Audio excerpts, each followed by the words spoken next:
चिंतामणिपकर सद्म सुकल्प वृक्ष लक्षावितेषु सुरभिरभिपालयन्तम् लक्ष्मी सहस्र शतसंभ्रम सेव्यमानं गोविन्दमादिपुरुषं तमहं भजामि।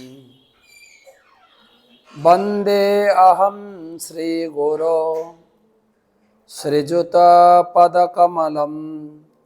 श्रीगुरून् वैष्णवांश्च श्रीरूपं साग्रजातं सहगण रघुनाथान्वितं तं सजीवं साद्वैतं सावधूतं परिजनसहितं कृष्णचैतन्यदेवं श्रीराधा कृष्णपादान् सहगण ललिता श्रीविशाखान्वितांश्च नमो विष्णुपादाय कृष्णप्रेष्ठाय भूतले श्रीमते भक्तिवेदान्त स्वामिनिति नामिने। नमस्ते सारस्वती देवे गौरवाणी प्रचारिणे निर्विशेष शून्यवादी पाश्चात्य देशतारिणे। अनर्पित चरिं चिरात् करुणया अवतीर्ण कलौ समर्पयितुम् उन्नत उज्ज्वल रसं सभक्ति श्रियं हरिपुरट सुंदर दुति कदम्ब संदीपितः सदा हृदय कंदरे स्फुरतु सचिनंदन।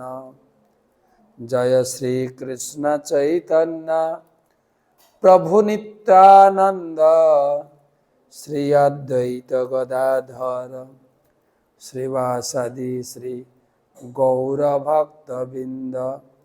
हरे कृष्ण कृष्ण कृष्ण हरे हरे हरे राम राम राम हरे हरे।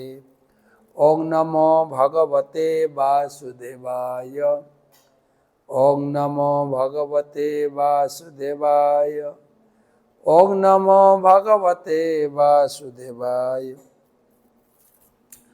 नारायणं नमस्कृत्य नरं चैव नरोत्तमं देवीं सरस्वतीं व्यासं ततो जयमुदीरयेत्। तमादिदेवं करुणानिधानं तमालवर्णं सुहितावतारम् अपार संसार समुद्र सेतुं भजामहे भागवत स्वरूपम। ग्रंथराज श्रीमद् भागवत महापुराण की जय। षष्ठ स्कंध प्रथम अध्याय त्रयोविंशति श्लोक आलोचना अजामिलेर उपाख्यान। আমরা 22 পর্যন্ত শ্লোক পড়েছি। অজামিল কিভাবে সেই বেশ্যার সঙ্গে জীবনকে পাপের আবর্তে জড়িয়ে ফেলেছেন। বেশ্যাকে খুশি করার জন্য চুরি ডাকাতি খুন দুতকিড়া একটা বড় চিটিং। অনেক সময় লোকে প্রশ্ন করে যে জুয়া খেলা নিষেধ, কিন্তু শাস্ত্রে দেখা যায় যুধিষ্ঠির মহারাজ জুয়া খেলেছিলেন, পাশা খেলেছিলেন। তো সেই যুধিষ্ঠির মহারাজের দৃষ্টান্ত দিয়ে লোকে এই জুয়া খেলায় প্রবৃত্ত হতে চায়। কিন্তু আমি লোককে বোঝানোর চেষ্টা করি এই জুয়া খেলা বা পাশা খেলাতে যুধিষ্ঠির মহারাজের মতো ধার্মিক তেজিয়ান লোক, তাকেও পাশা খেলার বা জুয়া খেলার প্রতিক্রিয়া ভোগ করতে হয়েছিল। তিনি সর্বশান্ত হয়ে তাকে রাজ্য পাট ছেড়ে বনে বাদাড়ে যেতে হয়েছিল। তাই এখানেও দেখা যায় ব্রাহ্মণ সন্তান অজামিলের জীবনের গতি কেবল বেশ্যা সঙ্গ ফলে বেশ্যাকে সন্তুষ্ট করতে গিয়ে দ্রুতক্রীড়া, লুণ্ঠন, চুরি, ডাকাতি আরো পাপের যা যা কাজ ছিল তাতে জড়িয়ে গেছিল।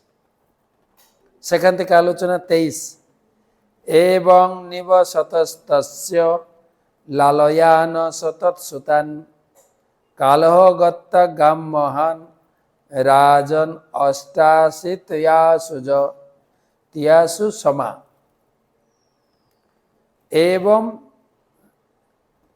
নিবসতস্তস্য লালয়ানস্য তৎসুতান কালহ অত্যাগান মহান রাজন অষ্টাশিতা আয়ুষ সমা। তো শুরু করার আগে গুরুদেবের চরণে প্রণিপাত করে তার অহিতুকী কৃপা আশীর্বাদ প্রার্থনা করি। নমঃ বিষ্ণুপাদায় কৃষ্ণ পৃষ্ঠায় ভূতলে শ্রীমতে জয়পতাকা স্বামী নীতি নামিনে নমঃ আচার্য পাদায় নিতাই কৃপা প্রদায়িনে গৌর কথা ধামদায় নগর।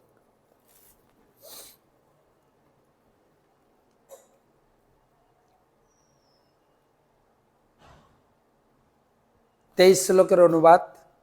হে রাজন, বহু পুত্র সমন্বিত তার পরিবারের লালন পালন করার জন্য নানা রকম জঘন্য পাপ কর্মে লিপ্ত হয়ে তার 88 বৎসর আয়ু দীর্ঘ আয়ু অতিক্রান্ত হয়েছে।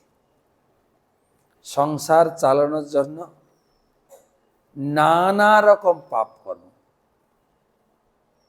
আমরা করেও বসি, আর মনে করি সংসারে যেহেতু সবাইকে খুশি করার জন্য আমি পাপ কর্ম করছি, সবাই পাপের ভাগীদারি হবে, এদিকে মোটেই ভ্রুক্ষেপই করি না যে আমি কি করছি, নিজের জন্য কি করছি।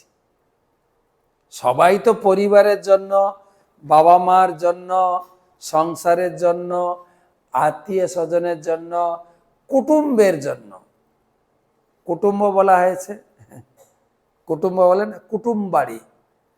কুটুম্ব মানে না কুৎসিত কর্ম করেও যে কুটুম্বের ভরণ পোষণ করে, কুটুম্ব কুটুম্ব। অজামিল তার সেই বৃহৎ সংসার, 10টি ছেলে, স্ত্রী, বেশ্যা, তার সন্তুষ্টির জন্য তিনি নানা প্রকার জঘন্য পাপ কর্ম, খুন আদি শুরু করে দ্রুতক্রীড়া, চোরি, ডাকাত সব পাপ কর্ম করেছে। খেয়ালই করেন আমার পরিবারের লোক খুশি আছে, বাস কোথা থেকে তুমি টাকা আনছো তো দরকার নেই, আমার টাকা চাই।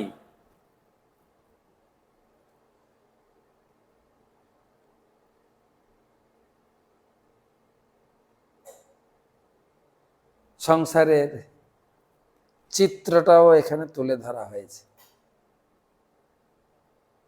আর যে সমস্ত মহিলার এই এত প্রকার চাহিদা থাকে, প্রচুর চাহিদা, তাকে অজামিলের স্ত্রী বেশ্যার সঙ্গে তুলনা করা হয়েছে। আর স্ত্রী তো ধর্মপত্নী, ধর্মে সহযোগিতা করবে, সহধর্মিনী। হ্যাঁ, কিন্তু এখন এত চাহিদা মেটাতে আমাদের উদাহরণ দেওয়া হয়। এই যে এখন ধান উঠছে, ধান উঠে গেছে প্রায়, যখন মাঠে ধান পাকে তখন ইঁদুর এসে যায়, গর্ত করে ধান কেটে কেটে নিয়ে সংগ্রহ করে গর্তের ভিতরে সাজিয়ে সাজিয়ে রাখে। কত সুন্দর সাজায় আমরা দেখতাম। আর যখনই ইঁদুরের গর্ত দেখে সেখানে সাপ এসে যায়, সাপ এসে চুপচাপ পড়ে থাকে, শুয়ে থাকে। আর ইঁদুর এত ব্যস্ত যে কৃষক ধান কেটে নিয়ে পালাবে, তাই কৃষক ধান কেটে নেওয়ার আগে ধানগুলো কেটে কেটে সংগ্রহ করতে হবে মাটির নিচে। সেই জন্য এত ব্যস্ত, সাপের উপর দিয়ে দৌড়ে চলে যায়, ভুকে ভয় না। আর সাপ চুপচাপ শুয়ে থাকে, রেঞ্চের মধ্যে এসে গেলেই ধরে নেবে। মাঝে মাঝে সেই ইঁদুরের আর্তনাদ শোনা যায়, চ্যাঁ চ্যাঁ চ্যাঁ, কারণ সাপ তাকে ধরে ফেলেছে। আর আমাদেরও তাই। কিন্তু সংসারকে ভরণ পোষণ করা থেকে আমরা এতটাই ব্যস্ত হয়ে যাই, সংসারের চাহিদা মেটাতে ওটি করে, ওটি ওভারটাইম করতে করতে শরীরের দিকে খেয়াল রাখি না, শরীর একদম হেলথ ক্রাইসিস হয়ে যায়, শরীর খারাপ হয়ে যায়।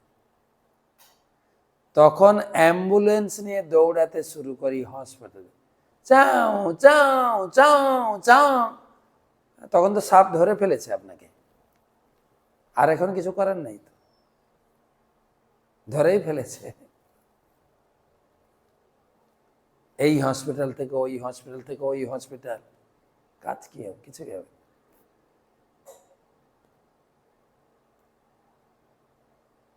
ভগবান গীতায় বলছেন, তোমার নিজের এবং পরিবার পোষণের জন্য সৎ পথে নির্দিষ্ট মাপে কাজ করতে হবে।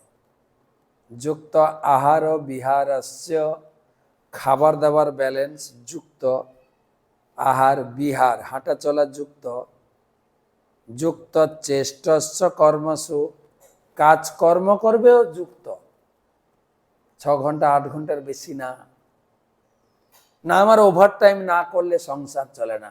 আরে ওভার টাইমে যা পয়সা তুমি জোগাড় করবে সেই টাকা তো ডাক্তারখানায় চলে যাবে, বাড়িতে লাগবে না তো কাজে।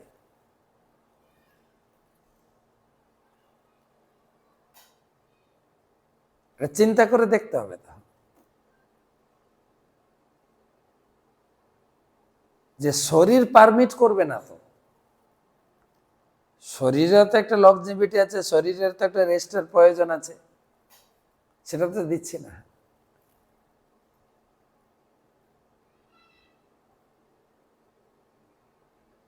আর এতটাই ব্যস্ত জীবন, কখন যে শরীরকে আক্রান্ত করে বসে, চোখে ছানি পড়ে যায়, দাঁত সব পড়ে যায়, চুল পেকে যায়, পুরো সোজা শরীরটা ব্যান্ড হয়ে যায়। আমরা সেই 4th অধ্যায়ের শেষে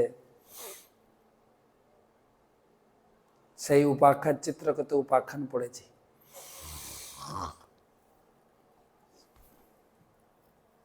তাই এখানে বলছেন, অজামিল সেই ব্যবসা এবং 10 জন ছেলের পরিবার সামলাতে একদম বৃদ্ধ জীবনে পৌঁছে গেছে। 88 বছর দীর্ঘ আয়ু অতিক্রান্ত হয়েছে। মনে রাখুন, 100 বছর আয়ু 88 হয়ে গেছে। তস্য প্রবয়স পুত্রা 10 তেষাম তো যোবম, বাল নারায়ণ নামনা পিত্রশ্চ দ্বৈত ভৃশম। তত প্রবয়স পুত্রা, প্রবয়স মানে অতিবৃদ্ধ। পুত্রা 10 তেষাম তু জহ অবম। অবম মানে সর্বকনিষ্ঠ। বালো নারায়ণ নামনা পিত্রস্য দ্বৈত ভৃষম। বৃদ্ধ অজামিলের 10টি পুত্র ছিল, তার মধ্যে সর্বকনিষ্ঠ পুত্রটির নাম ছিল নারায়ণ। যেহেতু নারায়ণ ছিল তার পুত্রদের মধ্যে সর্বকনিষ্ঠ, তাই সে পিতামাতার অত্যন্ত প্রিয় ছিল। ছোট সন্তান তো বাবা মার খুবই প্রিয় হয়, বেশি আদর পেয়ে যায়, তাই বেশি বাঁদর হয়ে যায় ছোটটা। আর এখন ছোট বড় মেজো সেজো সানো কোথায়, একটাই তো, ওই ছোট ওই বড় ওই সব কিছু। শাসন কোথায়, শুধু আদর, শুধু আদর। এতটাই আদরের বাবা একটু শাসন করলে মা বকে, মা একটু শাসন করলে বাবা মাকে শাসন করে। মাত্র একটা সন্তান, তুমি এত তাকে কষ্ট দিচ্ছ কেন? তো বাঁদর বাঁদর হয়ে যাবে। আমাদের সুকুমার রায়ের একটা কাটাকাটি কবিতা ছিল, বাঘ ব কেটে ছ বসাও হয়ে যাক ছাক, বাঘ তুই ভাগ। তো বেশি আদর করতে করতে অ কেটে ব বসিয়ে দেবেন, বাঁদর বাঁদর বানাচ্ছে। যাই হোক, ছোট ছেলের নাম, সর্বকনিষ্ঠ পুত্রটির নাম ছিল নারায়ণ। নারায়ণ ছিল সমস্ত পুত্রদের মধ্যে সর্বকনিষ্ঠ, তাই সে পিতামাতার অত্যন্ত প্রিয় ছিল। প্রভুপাদ লিখছেন, সারা জীবন এইরকম সংসারে থাকা উচিত নয়। প্রবয়স শব্দটি ইঙ্গিত করে অজামিল কত পাপী ছিল, কারণ 88 বৎসর হওয়া সত্ত্বেও তার একটি অত্যন্ত ছোট পুত্র ছিল। বৈদিক সংস্কৃতিতে 50 বছর বয়সে গৃহত্যাগ করার নির্দেশ দেওয়া হয়েছে। তখন আর গৃহে থেকে সন্ততি উৎপাদনের কার্যে লিপ্ত হওয়া উচিত নয়। 25 থেকে 45 বছর, বড় জোর 50 বছর পর্যন্ত বৈধ পত্নীর সঙ্গ করার অনুমতি দেওয়া হয়েছে। 20-25 বিয়ে করবেন, 50 বছর পর্যন্ত আপনি স্ত্রীর সঙ্গে থাকতে পারেন, অনুমোদন রয়েছে। তারপর মৈথুন আকাঙ্ক্ষা পরিত্যাগ করে বানপ্রস্থ আশ্রম এবং তারপর সন্ন্যাস গ্রহণ করা উচিত। অজামিল কিন্তু বেশ্যার সঙ্গ প্রভাবে তথাকথিত গৃহস্থ জীবনেই তার ব্রাহ্মণোচিত গুণ ও সংস্কৃতি হারিয়ে মহাপাপীতে পরিণত হয়েছিল। পঞ্চাশোর্ধ্বম বনম ব্রজেত, চাণক্য পণ্ডিত বলেছেন। 50 বছর বয়স হলে তারপরে যদি কেউ সংসারে থাকে, তার কপালে কষ্ট। কষ্ট। চাণক্য পণ্ডিত বলছেন যে মাতা যস্য ঘরে নাস্তি ভার্যাচ অপ্রিয়বাদিনী অরণ্য তেন গন্তব্যম যথা অরণ্যম তথা গৃহম। যার বাড়িতে মা নেই, মা বয়স হয়ে মারা গেছে, মা মারা যাওয়ার সময় ছেলের বয়স 50, 55, 60 বছর হয়ে যায়। চাণক্য পণ্ডিত বলে, যে বাড়ি থেকে মা চলে গেছেন সেই বাড়িতে ছেলের জন্য সুখ চলে গেছে। কেন না, ভার্যা চ অপ্রিয়বাদিনী, ভার্যা কখনো মিষ্টি কথা বলে না। অপ্রিয়বাদিনী, বাদিনী মানে কথাবার্তা, কি কথাবার্তা? অপ্রিয়, সব সময় লেগে থাকে, এটা চাই, ওটা দাও, ওটা দাও, ওটা নেই। পঞ্চম স্কন্ধের সংসার অরণ্যের সেই অধ্যায় 14 অধ্যায় মনে হয় পড়ে আমরা বুঝতে পেরেছি। ঘরে ঢুকলেই চালু, নেই নেই নেই নেই, টিউশন ফি দেওয়ার টাকা নেই, গ্যাস নেই, সবজি নেই, আলো নেই, বলে সব তো নেই নেই বলে। আরে কিছু পজিটিভ কথা বলো, কি আছে? তখন শুরু হলো, আছে কি না, দোকানে মাসের যে জিনিসপত্র নেওয়া আছে তা বিল দেওয়ার বাকি আছে। কি আছে শোনো, বাচ্চার টিউশনের ফি দেওয়ার বাকি আছে, ইলেকট্রিক বিল মিটানো বাকি আছে। এবার আছে কি, নেই আর কি আছে, বাস। অপ্রিয়বাদিনী। আমাদের গ্রামে একটা কথা বলতো, মা চায় পেটকে, বউ চায় ট্যাগকে। ধরো সকাল থেকে বেরিয়েছে কোনো কাজে, বেলা দ্বিপ্রহর হয়ে গেছে, বাড়ি ফিরছে ছেলেটা, মা ছেলেকে দেখার সাথে সাথে বলে, এই তুমি সকাল থেকে সে বেরিয়েছো এখনো পর্যন্ত খাওনি, তোমার পেটটা ঢুকে গেছে, আসো আসো একটু খাও, জল খাও, খাবার খাও, তারপরে কথা বল। মা চায় পেটকে, ছেলের পেটকে, না খেয়ে পেটটা শুকিয়ে গেছে গো। বউ চায় ট্যাগ। বউ ওসব মুখ চোখ দেখে না, ট্যাকে বা পকেটে কত টাকা নিয়ে এসছো সেটাই। ভার্যাচ্চ অপ্রিয়বাদিনী, অরণ্য তেন গন্তব্য, তার তখন বনে যাওয়া উচিত। বনে হিংস্র জন্তু জানোয়ারদের সঙ্গে থাকাটা যেরকম ভয়ঙ্কর, ঘরে স্ত্রী ততটাই ভয়ঙ্কর।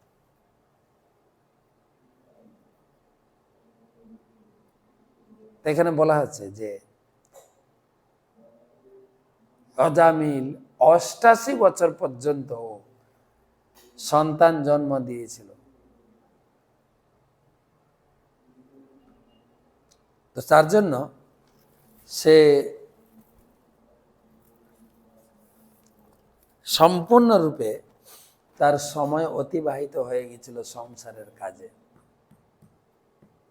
এমনি লোকে বলে যে বয়স হলে ভজন করব, তো অজামিলের জীবনে কই দেখা যাচ্ছে। 88 বছর হয়ে গেছে, তাও সংসার চালিয়ে যাচ্ছে। যা হয় না কোনো তা না হবে না কোনো। তা আমাদের বাংলার একজন জমিদার, তিনি গান গাইলেন, হরিদিন তো গেল সন্ধ্যা হলো, পার করো আমারে। আমার সারা জীবন যৌবন কেটে গেছে, এখন সন্ধ্যার বৃদ্ধ জীবনে ঘনীভূত, এখন কি করে হরি ভজন হবে।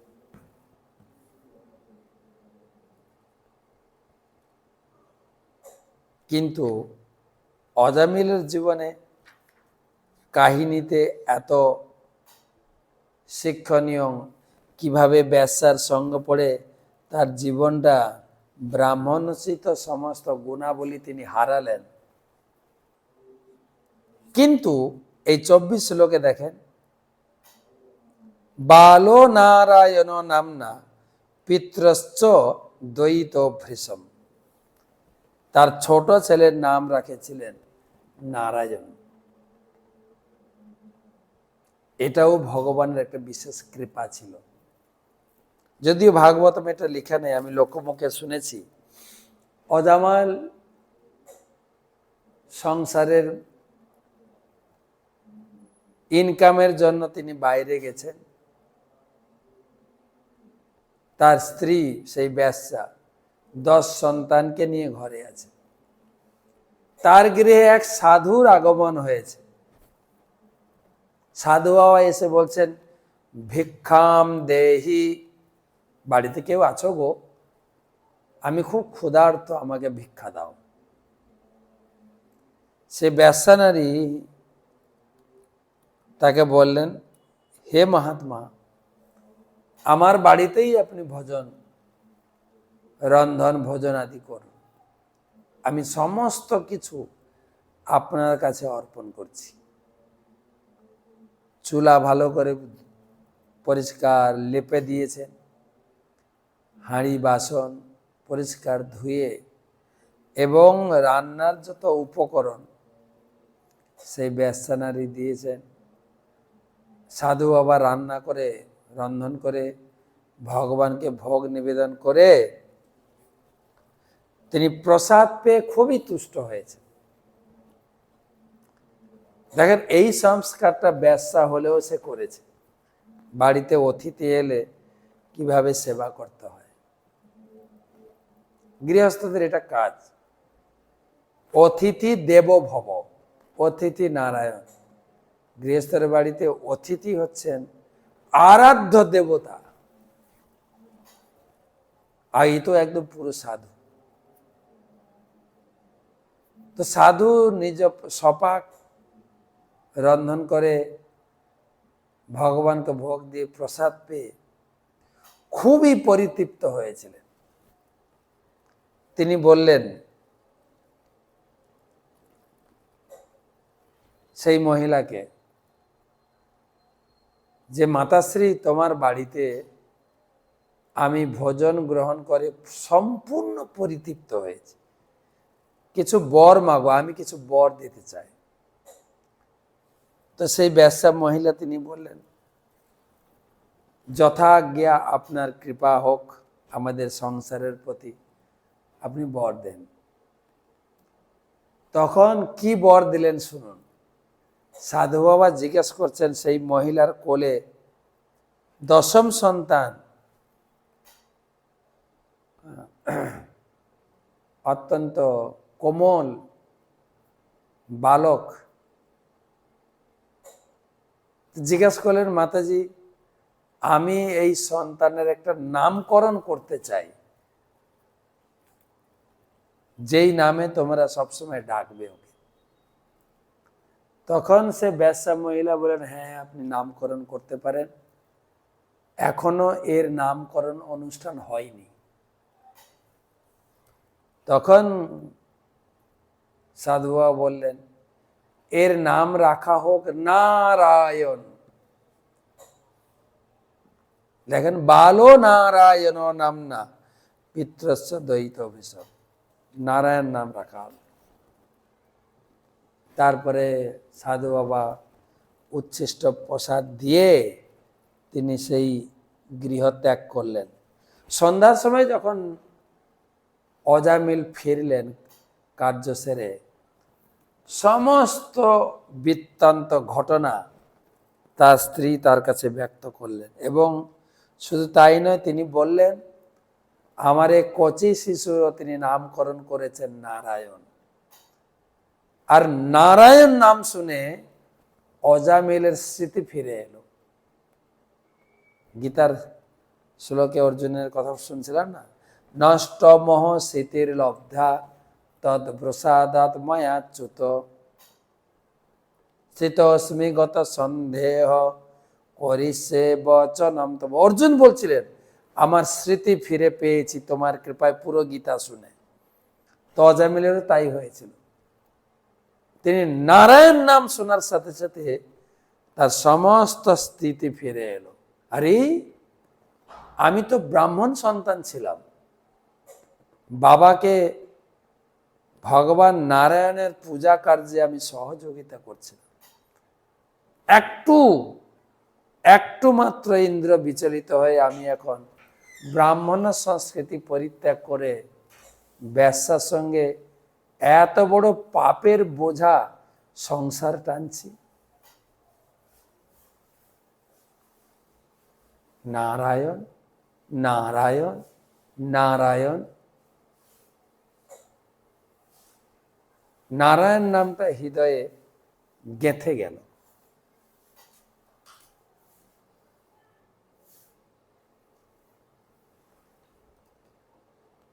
গীতায় ভগবান বলেছেন, নেহাভিক্রমণা স্বস্তি পত্তাবায়ো ন বিদ্যতে স্বল্পমপ্যস্য ধর্মস্য ত্রায়তে মহতো ভয়। কেউ যদি কিঞ্চিত মাত্র আমার সেবা করে, আমি কিন্তু সেবার প্রতিদান দিই, ভুলি না। কিন্তু দেখেন এখানে মিলছে কিনা গীতার শ্লোকটা। অজামিল ছোটবেলায় নারায়ণের পূজায় সাহায্য করেছেন তার বাবাকে, সেই সেবার প্রতিদান ভগবান দেবেন না? ভগবান ব্রাহ্মণকে পাঠালেন তার বাড়িতে, দিয়ে অজামিলের উদ্ধারের পুরো রাস্তা করে দিয়ে গেলেন। অজামিলের উদ্ধারের রাস্তা ভগবান নিজে তার ভক্ত ব্রাহ্মণকে পাঠিয়ে বা সাধু বাবাকে পাঠিয়ে সেই ছোটবেলাকার ভগবানের সেবার প্রতিদান দিলেন।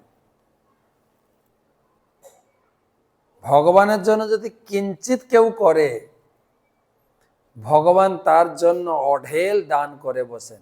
দ্রৌপদীর কাহিনীতে দেখুন, যখন রাজসভাতে দ্রৌপদীর বস্ত্র হরণ হচ্ছিল, দ্রৌপদী আকুল ভরে তার কত শ্বশুর মশাই, তার পাঁচ পঞ্চ স্বামী, সকলের কাছে সাহায্যের প্রার্থনা করেছেন, কেউ করতে পারেনি। শেষে গোবিন্দ, হে গোবিন্দ রাখো শরণ, গোবিন্দকে যখন ডাকলেন, গোবিন্দ আকাশ মার্গ থেকে তার গায়ে শাড়ির আবরণ দেওয়ার জন্য অনন্ত শাড়ি ছাড়লেন। যা দুঃশাসন, শাড়ি টানতে টানতে শাড়ির পাহাড় হয়ে গেল, দ্রৌপদীর শরীর থেকে শাড়ি শেষ করতে পারলেন না।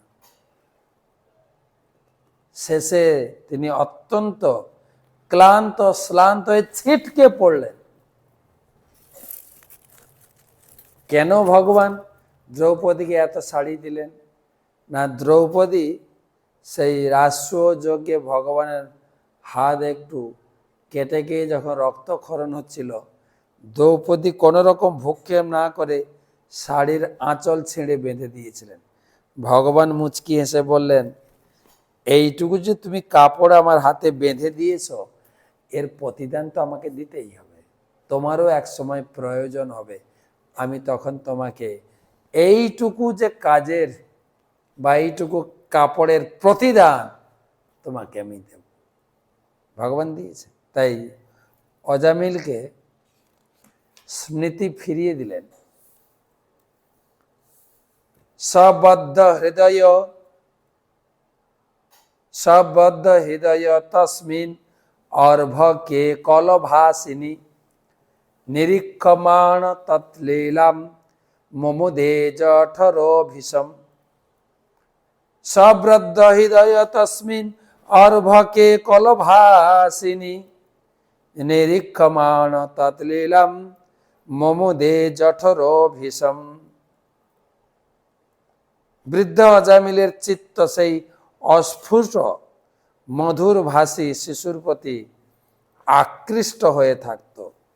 সে সর্বদা সেই শিশুটিকে নিয়ে থাকত এবং শিশুসুলভ কার্যকলাপ দেখে আনন্দিত হতো।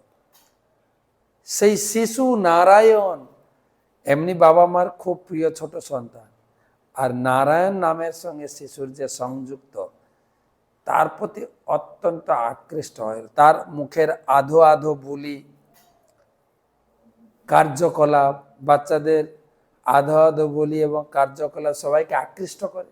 বিশেষ করে মা বাবা, বাবা বলতে পারে না বা বলে আটকে যায়, মা বলতে পারে না ম,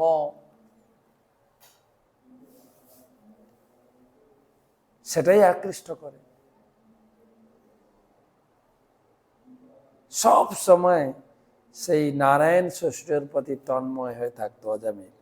এখানে প্রভুপাদ লিখছেন তাৎপর্য, এখানে স্পষ্টভাবে বলা হয়েছে যে নারায়ণ নামক অজামিলের পুত্রটি এতই ছোট ছিল যে সে কথা বলতে পারত না, হাঁটতে পারত না।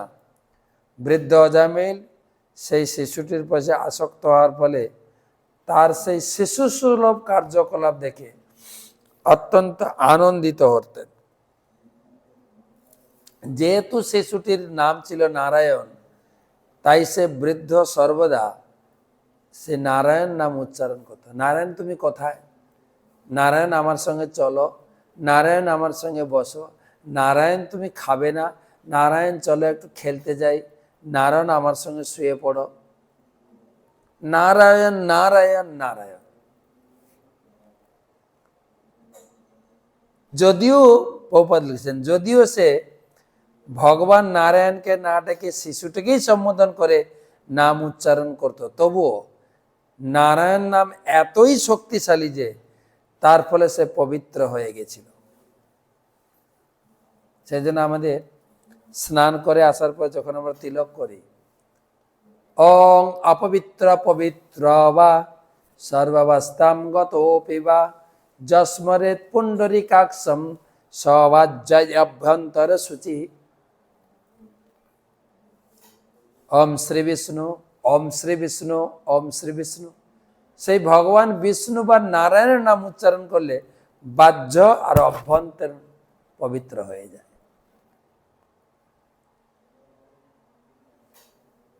হরের নাম হরের নাম হরের নাম ইব কেবলম। শ্রী রূপ গোস্বামী ঘোষণা করেছেন, কারো মন যদি কোনো না কোনো ক্রমে ভগবান শ্রীকৃষ্ণের নামের প্রতি আকৃষ্ট হয়, তস্মাৎ কেন উপায়েন মন কৃষ্ণ নিবেশ হয়, তাহলে মুক্তির পথে অগ্রসর হবে। তাই হিন্দু সমাজে প্রভুপাদ বলছেন, হিন্দু সমাজে কৃষ্ণদাস, গোবিন্দ দাস, নারায়ণ দাস, বৃন্দাবন দাস ইত্যাদি নামকরণের প্রথা আছে। তার ফলে কৃষ্ণ, গোবিন্দ, নারায়ণ, বৃন্দাবনের নাম কীর্তন করার ফলে পবিত্র হওয়ার সম্ভাবনা থাকে। অর্থাৎ ছেলে মেয়েদের নাম রাখুন ঠাকুর দেবতার। প্রভুপাদ বলছেন, আমাদের দেশে সংস্কৃতে বা সনাতন ধর্মে ছেলে মেয়েদের নাম ঠাকুর দেবতাদের নাম যেন রাখা হয়। আচার্যগণ গাইছেন, সারাদিন আবল তাবল পচাল পড়িতে পারো, কখন কেন কি তাহার ভিতর কখন কেন কি গোবিন্দ বলিতে না। অনেক কথা বলি আমরা, অনেক কথা। এই যে ভোট আসছে সামনে, চারিদিকে চেঁচামেচি চেঁচো, এই পার্টি ওর দুর্নাম, ও পার্টি এর দুর্নাম, চিল্লাতেই থাকে চিল্লাতেই থাকে। কিন্তু একবার তো কৃষ্ণ গোবিন্দ মুকুন্দ নাম উচ্চারণ করে না। কি করে করবে? করলে যে পবিত্র হয়ে যাবে। তবে বর্তমান রাজনৈতিক পরিস্থিতি যা দেখা যায়, সব পার্টির লোকেরাই কৃষ্ণ নাম করে, সব পার্টির। আর জানি না, মহাপ্রভুর একটা বিশেষ কৃপা। মহাপ্রভু তিনি চেয়েছেন পৃথিবীতে আছে যত নগরাদি গ্রাম, সর্বত্র প্রচার হইবে মোর নাম। পৃথিবীর সর্বত্র আমার নাম প্রচার হবে বলেছেন আচার্যগণ বা মহাপ্রভু।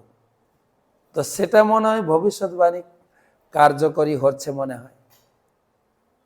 আমি দেখেছিলাম গত লোকসভা ইলেকশনে বিজেপি পার্টির লোকেরা লিখেছে পোস্টারে, হরে কৃষ্ণ হরে হরে, বিজেপি ঘরে ঘরে। হরে কৃষ্ণ, তারা সবাই বিজেপি লোকেরা হরি নাম করছে। আর তার পাল্টা, তার বিপরীত দল তৃণমূল, তারা লিখছে হরে কৃষ্ণ হরে হরে, বিজেপি চুরি করে। তারাও হরি নাম করছে। বা যখন বিজেপির লোকেরা বলে জয় শ্রীরাম জয় শ্রীরাম জয় শ্রীরাম, তখন তৃণমূল লোকেরা ভেঙছে শ্রীরাম শ্রীরাম, তারাও হরিনাম করছে। যেভাবেই হোক ভগবানের নাম মুখে উচ্চারণ হলেই ভালো, যেভাবেই হোক। তস্মাৎ কেন উপপায়েন মন কৃষ্ণ নিবেশ হয়।